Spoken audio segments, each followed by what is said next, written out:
Caleb Scherer is on your left with green-black aggro.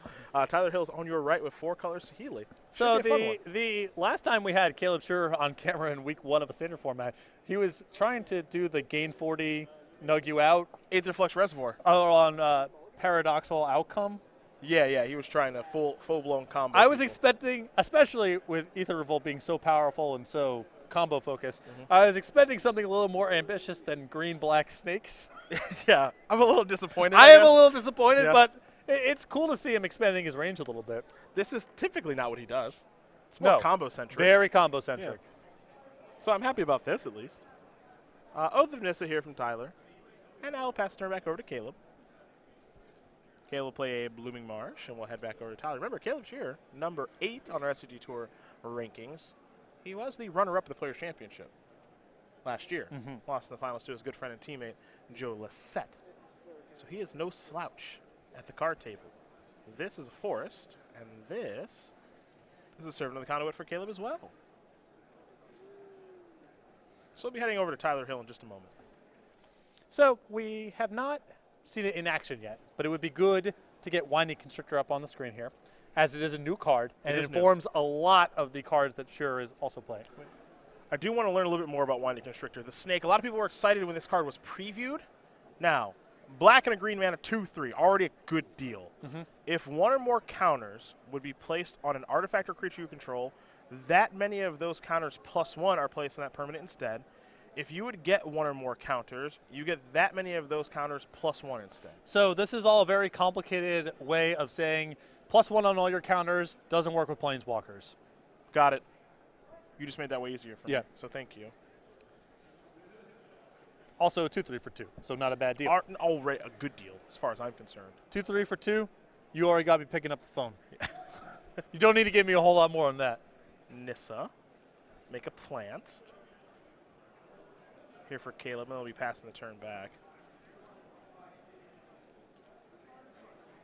It's an Elliot Raff plat token. Judge Elliot Raff. Good man. Heading back Tyler Hill's way now.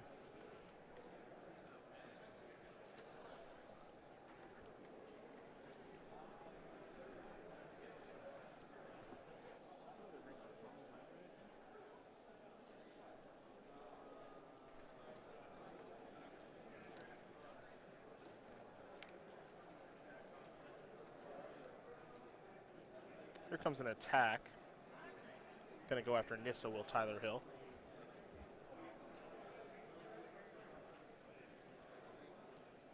It looks like the Nissa's going to fall down to 3. The Renegade's going to hit it for 1. And now it's a Pilgrim's Eye. Trigger, search. It is Narnam Renegade. That's weird to say. Narnam Renegade. This is another creature I was sort of mentioning. We aren't talking a whole lot about this card. There's a lot of power here. 1/2 Death Touch. Already a sideboard level card. Yeah. Enters the battlefield with a +1/+1 counter if you sack a fetch land or something like that. Sure. For example. Yeah. Might be like better than a Curd Ape, kind of. It right? saddens me to think, but I thought exactly the same thing. Isn't that just like Curd Ape, but better? The decks that I have played are really sensitive about casting things off of red mana, not green. All right. But yeah, it's awesome. Yeah, it seems really good. You don't always have the fetch land is the thing. Not with that attitude. Everyone talks about the revolt cards like, yeah, and obviously every land you play for the whole game is a fetch land, and they're all on. Yeah. So, well, I think they're good. Don't get me wrong, but I think it's a little bit more complicated than that. What, man? 16 fetches, four lands to search for. Right. It's pretty simple, I think. Yeah, I don't even play any lands at all. I just all fetch lands, and then I'm just revolting every turn. How are they supposed to keep up with that? You know, it's impossible. 2 copies of Walking Ballista, looks like here for Caleb. Well, those would be good with a Winding Constrictor if you had one. Yeah, I see what he's trying to do here. A lot of ins, a lot of outs. Yep. Up to 4, plant token. Pass turn back over to Tyler Hill. Walking Ballista, Nissa, and the Constrictor all synergize very nicely with one another. They're nice. They're nice. Well, there's a lot I like about that.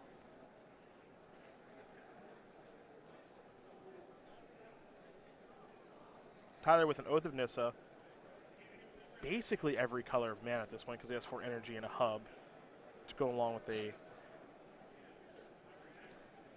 Botanical Sanctum, a forest, and a Spire Bluff Canal. And he's got the Renegade, the Pilgrim's Eye. I think the tough thing here is Tyler's deck is trying to do a little bit of both, of have the combo but also kind of win with the beatdowns. Mm-hmm. And winning with the beatdowns, I mean, Scheer's deck is so much more powerful on the battlefield than Hill's is.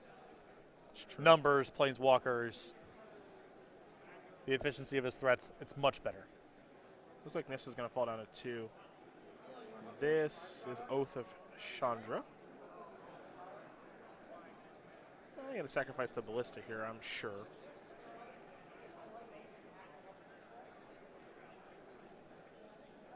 Take care of the Pilgrim's Eye.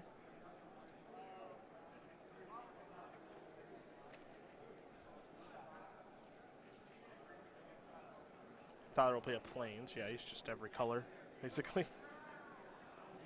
Caleb will draw. Hub. Oh, the Scrap Heap Scrounger in hand. There's a hub, up to 3 energy.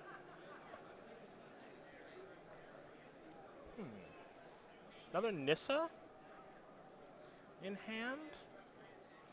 Not a lot going on here. And I don't want to be under the belief that this deck doesn't work very well without One-Eye Constrictor, because that would be a bit strange.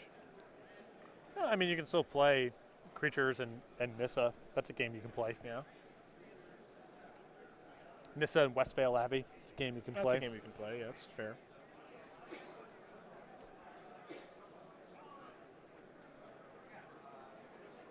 Oh, attack for 1.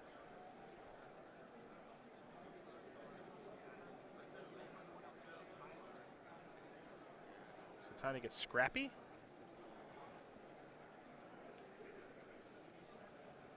And now a plant.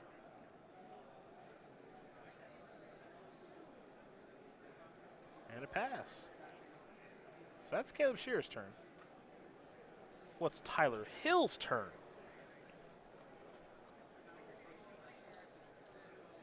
See if he's got something at the end step here. If I'm in Scheer's spot here, I'm a little bit concerned, even though the game's going pretty well, because your opponent is 6-0, and I cannot make heads or tails about what they are trying to accomplish He's not over there. done anything of relevance. I mean, he's all played, standard legal cards that show up in winning decks. So, but beyond that, hard to really guess what's going on here. It all looks strange. I'm right there with you.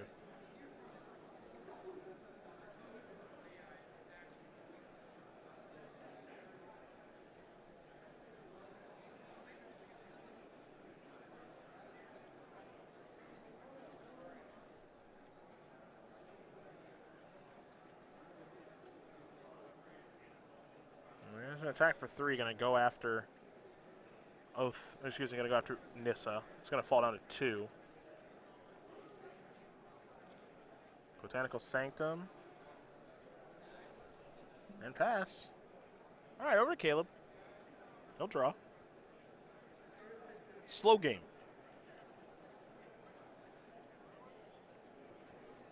But again, absent of the combo from Hillside of the table, I think Scheer's got a very solid matchup here.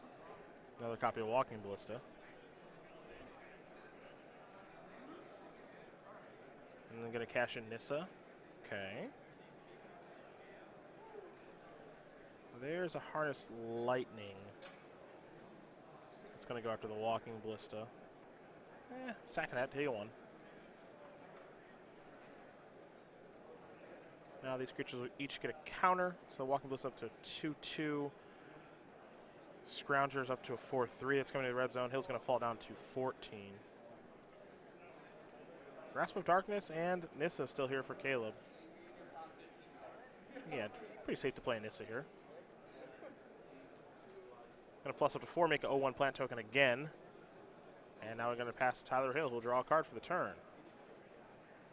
Looks like a hub and a forest in hand here for Tyler. Yeah, his hand's really not gone anywhere. I swear his deck does stuff. I mean, he's killed some stuff and played some creatures and looked at cards, but Scheer's deck quite a bit more synergistic. Yeah.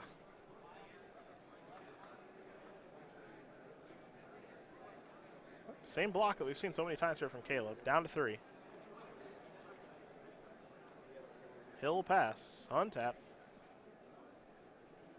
Band draw. Scrap heap scrounger.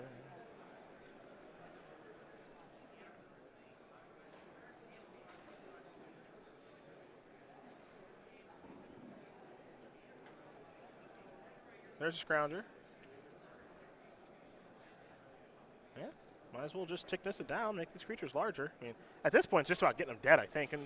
Before he actually draws something that does something, right? I'd want to get my opponent dead because I don't know what the heck is going on. And also, he didn't really do anything the last couple turns, so who knows what's going on over there, but his hand's probably nothing. Hey, he's just flooding. But, it's just here's some lands I lose. It just looks really weird at the 6-0 table in the feature match area that your opponent's not doing anything. So I would just want to get him dead, which is what Caleb did. He's up a game here with his green-black aggro deck over Tyler Hill and his 4-color Sealy deck. Now, Tyler's deck actually does a lot more than this, and as we take a look at the sideboards, we'll have some evidence of that. 2 Radiant Flames, 2 Gideon Ally Zendikar, 2 Shock to Natural State, 2 Dispel, an Implement of Combustion, Ishkana Graph Widow, Nahiri the Harbinger, Vessel of Nascency, card we haven't seen all weekend, and a Release to Gremlins. I generally like the Planeswalkers, the Ishkana in this matchup. The Radiant Flame seems very solid, sure, with a lot of 2 and 3 toughness creatures. I don't know exactly what the mixture of Planeswalkers you want, but if you just want to go into a control deck with creatures and removal, you could talk me into both Nahiri and Gideon. Other side of things here for Caleb. 4 Transgress the Mind, 3 Natural Obsolescence, 3 Tireless Tracker, 2 Ruinous Path, a Fatal Push, a Nissa, Vital Force, and a Lost Legacy. Remember, his deck is a bit more aggressive, even though it didn't really show it off that much that last game, but what do we like here? The Ruinous Path, the Tireless Trackers, and maybe the Transgress the Mind. Hill didn't show a lot of expensive cards, but you have to imagine his deck is more than 1 and 2 mana creatures and lands. So I would be looking for those cards. Interesting deck here from both players. Didn't see a lot there from Tyler Hill, and I want to see Caleb's deck when it's kind of on steroids with the Winding Constrictor and see what it can really do. So hopefully we get the opportunity to see that this game. But we get ready here for game number 2 between Caleb Scherer and Tyler Hill. We are going to talk about the weekly sale here on StarCityGames.com, where you can get up to 50% off your full art basic lands. Every week at Star City Games, there is a different weekly sale. It gets updated Monday, 11 o'clock Eastern Time. So make sure to be checking back to the website once a week. This week, the sale is up to 50% off all full art basic lands. And for those of you out there who may question, I was hoping you'd bring this up. You mentioned, I do mention that I perused the sales. People may question whether or not that's true. Next to me, I've got the evidence. I've got 2 cases worth of stuff. You want to bring it back to the booth? I think we should bring it back to the booth. You want to show off your big purchase? Well, I mean, I don't know how big of a purchase it is. We have here, 1 case here. First thing card you see is Bizarre Baghdad. Got this over here, some Searing Bloods. And the Liam Lonergan token proof, Deep discounts. They're deep discounts. He peruses the weekly sale. He uses it. What am I going to do with a copy of Bizarre Baghdad? No idea. Don't know. It's just going to be stashed away in a box. This is nowhere near as bad as your old man of the sea purchase. Right. It's just going to talk about that one. I'm guessing it's going to get buried in a box somewhere and then lost. But for now, I have it. So, again, sales are legitimate. Head over there once a week. Check out what's going on. Back to the match. Bang. That's the hard sell on the weekly sale. That's what we call that, the hard sell. Bizarre Baghdad, Searing Blood, whatever. There's no full-out version of Bizarre Baghdad just yet. No, there is not. Not just yet. Caleb Scherer, a player we're going to learn a little bit more about. Very accomplished player here on the SCG Tour. Always a blast to watch Caleb play. 28-year-old from St. Louis, Missouri. 2 open top 8s, 2 invitational top 8s with a 1 win in Vegas 2 years ago. And most importantly, Players' Championship runner-up last year. After barely making it in 2015, he made the most of his opportunity in 2016. Absolutely. Invitational champion and has made very deep runs in the Players' Championship and a fixture of the SCG Tour. A deck I did not expect to see him play, given what you can do in this format. And Caleb, of all people, yes, the most combo-oriented player of any of the staples of the SCG Tour, going to green-black cards that generate +1/+1 counters alongside Winding Constrictor is less creative than I would have expected. Still, I think this deck could be legit. And Fatal Push plus Grasp of Darkness is a lot of interaction, and the cards are individually good, and so on. I would have expected. The deck list I was expecting to see was something like 12 lands, 30 1-mana artifacts, and Something along those lines. This is Magic's most honest combo: creatures and +1/+1 counters. And things that double counters or Yes. add counters. Yeah, Magic's most honest combo. Do you get it? You see, because when I have Nissa and a Winding Constrictor, then I get 2 counters, and getting 1 counter is already a pretty good deal. So how do you possibly beat me? It's going to be tough. It's gonna be so. pretty It's tough. gonna be so hard. When I have creatures and a Nissa, I already feel like I can't lose, and then if I got an extra counter, well, you know. How could you possibly ever lose? I know Caleb's a math guy. I don't know if he can count that high. Just how many tokens is that even? You know, I don't have an abacus in front of me. I can't even tell you. So it's a little strange. It's a little strange to see it, but I do like people expanding their range. What's the name of that artifact that gives everything improvise? Inspired Statuary. Yeah, that busted thing. That busted thing. Yeah, I thought he was going to Wait on that. Yeah, wait on that one. I thought he was going to be doing that. Terrarian? Yeah. All right. All right, T. Hill. Botanical Sanctum and a Terrarian? There's, one in the deck. Sure. Very common number of Terrarians for one to play. I forgot that card is even legal. Here's a Servant of the Conduit. I mean, this card is potentially a huge enabler for artifact matter strategies, for improvised strategies, for, sacrificing artifacts for value type of stuff. It's a sleeper, but, I seriously forgot the card was legal. Right. Like, this could be a card that certainly does matter. It's a lot of mana fixing. Yep. It's like, why is this card? Oh, that's right, because when you do Delirium, you have to make a bazillion weird cards that sacrifice themselves somehow. Right. Might as well reprint one, especially an artifact if you're doing an artifact block next. But yeah, I forgot. It's like an island here for Tyler. Got a Pilgrim's Eye, an Oath, an actual Chandra, a Saheeli. A little bit of this, a little bit of that. The problem is that he's got to be careful with his Terrarian because his lands are Forest, Island, Botanical Sanctum. He's got a bunch of double red cards in his hand. Just drew another double red. There's an Oath. Wow, is his hand rough now? Caleb will draw. This is a man who could use some oaths. Yes. Oath of Nissa, that would be the easy one. But Oath of Jace also sort of plays here. Clean up that hand a little bit. Oh, this should be fun. Transgress. 3 Chandras? Oh, man. 3 Chandras? With Forest, Island, Botanical Sanctum, Pilgrim's Eye, and a Saheeli Rai. I guess I select Pilgrim's Eye. Yeah, that would be my selection If you gave Caleb an infinite timeline to guess Hill's hand, he would have not. He would have never gotten there. Pilgrim's Eye. Good choice. I like that choice. That's a good choice. I can't wait to see what's going to roll off the top of the deck next. I'm betting Felidar Guardian. Swamp. Is it Swamp? It was another Saheeli Rai. Oh. Man, week 1 people are down for anything. They are. They're It's down great. for anything. It is great. I actually, even though it's not legal, I hope Tyler Hill draws Firelit Thicket next turn. That's the best draw. There's the Constrictor. Pretty safe to play. Sandstone Needle. Yeah. A hub. 2 energy. And now Do you see what just happened? 2 counters. It was already good before, and now it gets an additional counter. Oath of Oh, Nissa. my goodness. Huge draw. Now we're doing it. Huge draw. Top 3. Best draw is a land, maybe? I don't think he found one. Ugh. It is really rare that someone would blow up an Oath of Nissa, but if I could disenchant that thing. Right now, I would. Caleb going to untap. He's got the ball rolling with the Constrictor. Draw a card. A Forest. But in actuality, that Oath of Nissa is a pretty rough draw here for sure, because he doesn't have all the pressure in the world going on right now, and now Hill's hand is just on. What 4-mana? What is this? Counter on the Ballista. Because you see, That's actually 2 counters. That's 2. It's actually It 2. was already a good deal before. And now here are the beatdowns for 6. I like that turn.